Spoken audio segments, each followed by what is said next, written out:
अस्सलाम वालेकुम students, this is mathematical statistics, mathematics की एक और branch. So basically mathematical statistics एक फील्ड है मैथमेटिक्स की जिसमें मैथमेटिकल टेक्निक्स को स्टैटिस्टिकल मेथड के साथ कंबाइन किया जाता है डाटा को एनालाइज और इंटरप्रेट करने के लिए। सो बेसिकली वी हैव इसमें काफ़ी सारे इसके पर्पस होते हैं, जिनमें से कुछ बेसिक जो हैं वो data analysis, inference, modelling, prediction और डिसीजन मेकिंग है। सो जो मैथमेटिकल स्टैटिस्टिक्स है वो इसकी बहुत सारी एप्लीकेशंस भी होती हैं डिफरेंट फील्ड्स में, जिसमें science, medicine, economics, finance, engineering, इन सब में इसकी बहुत सारी डिफरेंट जो हैं वो एप्लीकेशंस होती हैं जिसमें इसको यूज़ किया जाता है। सो हमारा फर्स्ट चैप्टर है probability distribution statistics and probability densities. So first of all हम प्रोबेबिलिटी को डिस्कस करेंगे। It is study of random और non deterministic experiment. Probability is a measure of chance of happening of an event. So probability जो है ये random और non deterministic experiments की study है। प्रोबेबिलिटी क्या होती है? Is a measure of chance of happening of an event, कि एक इवेंट के जो हैपन होने के जो चांसेस होते हैं उसको प्रोबेबिलिटी कहा जाता है। जैसे the probability of an event A is given by the ratio, कि मीन्स हमारे पास जो इवेंट ए है उसकी प्रोबेबिलिटी जो है हम एक रेशियो के ज़रिए देख सकते हैं। Probability of A equals M over N, where M is number of outcomes and N is number of total outcomes. Means M जो है जो जितने आउटकम्स आ रहे हैं वो, और एन जो टोटल आउटकम्स हैं, टोटल नंबर ऑफ आउटकम्स हैं वो। तो M over N equals probability of A. A क्या था? Event of A, event A और उसकी प्रोबेबिलिटी तो मीन्स पी ऑफ ए, और एम जो है वो number of outcomes and N is a total number of outcomes. Next definition है experiment. It means a well defined action or process of obtaining an observation. It means observation को obtain करने के लिए एक action या well defined process जो होता है वो एक्सपेरिमेंट कहलाता है। कि मीन्स अगर हमने कोई एक्सपेरिमेंट करना है तो डैट मीन्स के ऑब्जर्व करने के लिए हमारे पास जो वेल डिफाइंड एक्शन होगा या जो प्रोसेस होगा, अगर वो एक ऑब्जर्वेशन को ऑब्टेन करने के लिए अगर वो हम यूज़ करते हैं तो डैट मीन्स कि वो एक्सपेरिमेंट कहलाता है। Trial, a single performance of an experiment is called a trial. कि मीन्स अगर जो आपके पास एक्सपेरिमेंट है अगर आप उसको एक दफ़ा परफॉर्म करते हैं तो वो ट्रायल कहलाता है। The result obtaining from an experiment या ट्रायल इज कॉल्ड आउटकम। कि मीन्स आपने एक दफ़ा एक्सपेरिमेंट किया और वो ट्रायल कहलाएगा, और अगर जो हमारे पास आउटकम्स आएंगे या जो रिजल्ट हमें मिलेगा उसी ट्रायल से, उसे हम आउटकम कहेंगे। सैम्पल स्पेस क्या होती है? Sample space, set of all possible outcomes of a random experiment is called sample space. Sample spaces जो मीन्स अगर एक्सपेरिमेंट किया है उसमें जितने भी हमारे पास आउटकम्स आए हैं उन तमाम आउटकम्स की जो एक मीन्स यूनियन कर लें या एक सेट बना लें, तो वो सेट जो होगा वो हमारे पास सैम्पल स्पेस होगा, और इसे हम एस से या इस नोटेशन से डिनोट कर सकते हैं। The elements of S R called sample points. कि मीन्स जो सैम्पल स्पेस के जो एलिमेंट्स होंगे वो सैम्पल पॉइंट्स कहलाएंगे। सो एग्जाम्पल है in tossing a coin we have. कि मीन्स अगर हमारे पास एक कॉइन है, अगर हम उसको टॉस करते हैं तो हमारे पास या हेड आएगा या टेल आएगा, तो डैट मीन्स कि हमारे पास जो आउटकम्स हैं उनका अगर सेट बनाया जाए तो वो सैम्पल स्पेस, डैट मीन्स कि एस हमारे पास ये सेट है, is a sample space with H and T. इसमें जो एलिमेंट्स हैं सैम्पल स्पेस के अंदर जो एलिमेंट्स हो गए उन्हीं एलिमेंट्स को हम सैम्पल पॉइंट्स कहेंगे। नेक्स्ट इवेंट है, any subset of a sample space is called an event.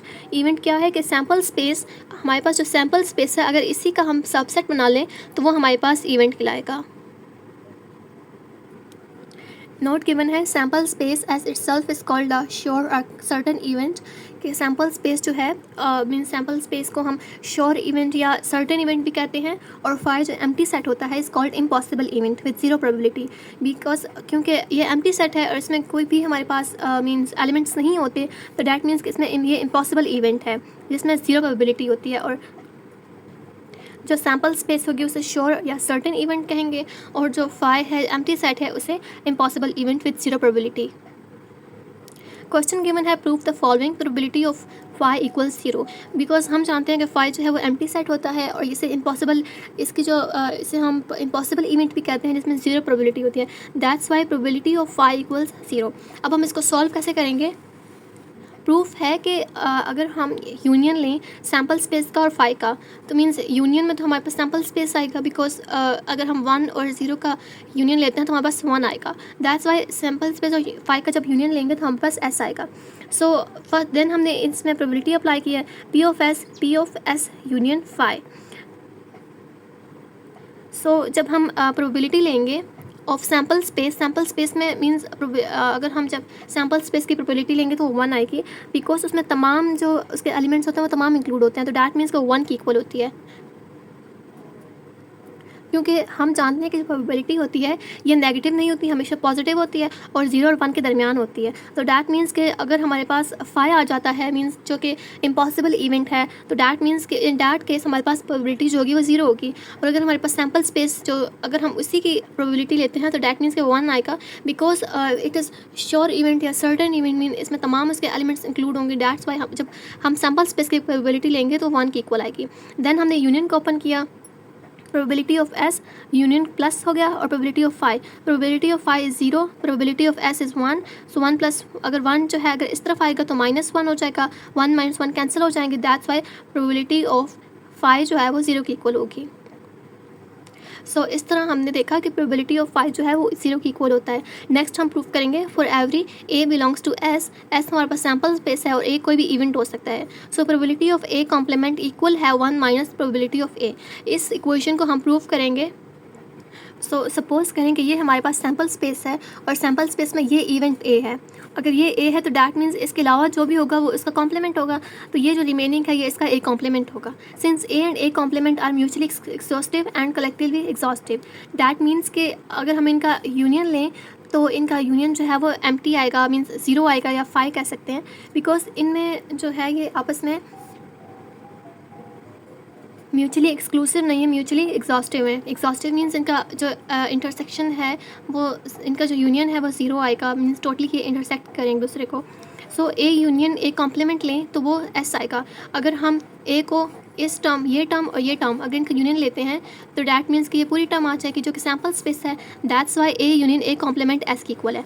Then हम प्रोबेबिलिटी अप्लाई करेंगे, P into A union A complement which is equals P of S, P of S equals 1 because S a sample space. और इसको हम open करेंगे, probability of A union के साथ plus probability of A complement minus, क्योंकि ये mutually exhaustive है और इसका इंटरसेक्शन जो है वो हमारे पास 5 है, तो डैट मीन्स कि probability of A intersection A complement, तो जब इसका इंटरसेक्शन लेगा तो वो 5 आता है, और प्रोबेबिलिटी ऑफ 5 हमने फर्स्ट में देखा था कि वो 0 की इक्वल होती है, दैट्स वाई -0 जो है वो इफेक्ट नहीं करेगा। So probability of A plus probability of A complements equals 1, और अगर हम इस टर्म को इस तरफ ले आएँ राइट हैंड साइड पे ले आएँ तो probability of A complements equals to 1 minus probability of A. So इस तरह हमने सेकंड जो पार्ट है क्वेश्चन का वो हमने प्रूव किया। सो थर्ड पार्ट में हमें प्रूव करना है कि probability is non decreasing function. We have to show that if A1 is a subset of A2 then probability of A1 जो होगा वो स्मॉलर देन इक्वल होगा प्रोबेबिलिटी ऑफ A2 के। सो यही हमने प्रूव करना है सिंस A2 जो है वो इक्वल है A1 के। सो सपोज करें कि A2 जो है वो A2 के ही इक्वल होता है, जैसे 2 इक्वल है 2 के, 3 जो है वो 3 के इक्वल होता है। सो इस तरह हम कह रहे हैं कि A2 जो है वो A2 के इक्वल होगा, और इसमें हमने A1 को ऐड और सब्ट्रैक्ट किया। दैन हमने प्रोबेबिलिटी अप्लाई की, probability of A2 equals probability of this whole term. इसको हम ओपन करेंगे, probability of A1 plus probability of A2 minus A1, यहाँ 1 आता है A1। सो जब probability of A2 minus A1 probability of A1, probability of A2 minus A1 जो है उसे हम रिमूव कर देंगे बिकॉज ये माइनस हो रहे हैं। सो जब हम इसको रिमूव करेंगे तो ये टर्म जो है ये बहुत स्मॉलर हो जाएगी, प्रोबेबिलिटी ऑफ A1 जो है वो बहुत स्मॉलर हो जाएगा प्रोबेबिलिटी ऑफ A2 से। सो इस तरह प्रोबेबिलिटी ऑफ A2 जो है वो ग्रेटर होगा या इक्वल भी हो सकता है प्रोबेबिलिटी ऑफ A1 के, या कह सकते हैं कि प्रोबेबिलिटी ऑफ A1 जो है वो स्मॉलर या इक्वल है प्रोबेबिलिटी ऑफ A2 के। फोर्थ पार्ट है, we know that probability of A जो है वो 0 से ग्रेटर है या इक्वल होगी। सो इसमें है कि for any A belongs to S के ए हमारे पास कोई भी इवेंट हो सकता है जो कि सैम्पल स्पेस से बिलोंग करता है, और हमने प्रूफ करना है कि प्रोबेबिलिटी ऑफ ए जो है वो 0 और 1 के दरमियान लाई करती है, मीन्स 0 से ग्रेटर और इक्वल होगी और 1 से स्मॉलर या इक्वल होगी। सो यही हमने प्रूफ करना है। सो वी नो डैट कि हम जानते हैं प्रोबेबिलिटी ऑफ ए 0 से ग्रेटर या इक्वल हो सकती है। सो ये तो बेसिक चीज़ है कि प्रोबेबिलिटी हमेशा 0 से बड़ी होती है, या वो 0 हो सकती है या वो 0 से बड़ी होगी। सो ये चीज़ हमने बता दी। देन क्वेश्चन में क्यों for any A belongs to S sample space के ए जो है वो किसी सैम्पल स्पेस में बिलोंग करता है। वी ऑल्सो नो डैट कि ए जो है वो एस का सबसेट है, ए बिलोंग करता है एस में, तो डैट मीन्स कि ए जो है वो एस का सबसेट है, where A is any subset of a sample space. A जो है वो सैम्पल स्पेस का सबसेट है। So probability of A is less than equals to probability of S, because probability of A जो है वो सबसेट है प्रोबेबिलिटी ऑफ एस का, तो that means probability of S जो है वो ग्रेटर होगी प्रोबेबिलिटी ऑफ ए से, और ए जो है वो स्मॉलर होगी एस से, तो that means probability of S जो है वो 1 की इक्वल होगी। सो प्रोबेबिलिटी ऑफ ए जो है वो स्मॉलर है प्रोबेबिलिटी ऑफ एस से, तो प्रोबेबिलिटी ऑफ एस इक्वल होती है 1 के। सो प्रोबेबिलिटी ऑफ ए जो है वो smaller than equals to 1। So equation 1 में हमने देखा कि प्रोबेबिलिटी ऑफ ए जो है वो 0 से ग्रेटर देन इक्वल है और प्रोबेबिलिटी ऑफ ए 1 से स्मॉलर या इक्वल है। तो जब इक्वेशन 1 और 2 हम कंबाइन करेंगे तो प्रोबेबिलिटी ऑफ ए जो है 1 से स्मॉलर और 0 से ग्रेटर है, और यही हमने प्रूव करना था। सो ये प्रोबेबिलिटी और मैथमेटिकल स्टैटिस्टिक्स का एक इंट्रो और साथ एक छोटा सा क्वेश्चन था। सो आई होप आपको ये कंसेप्ट समझ आए होंगे। Don't forget to like and subscribe my channel. Stay tuned. अल्लाह हाफिज़।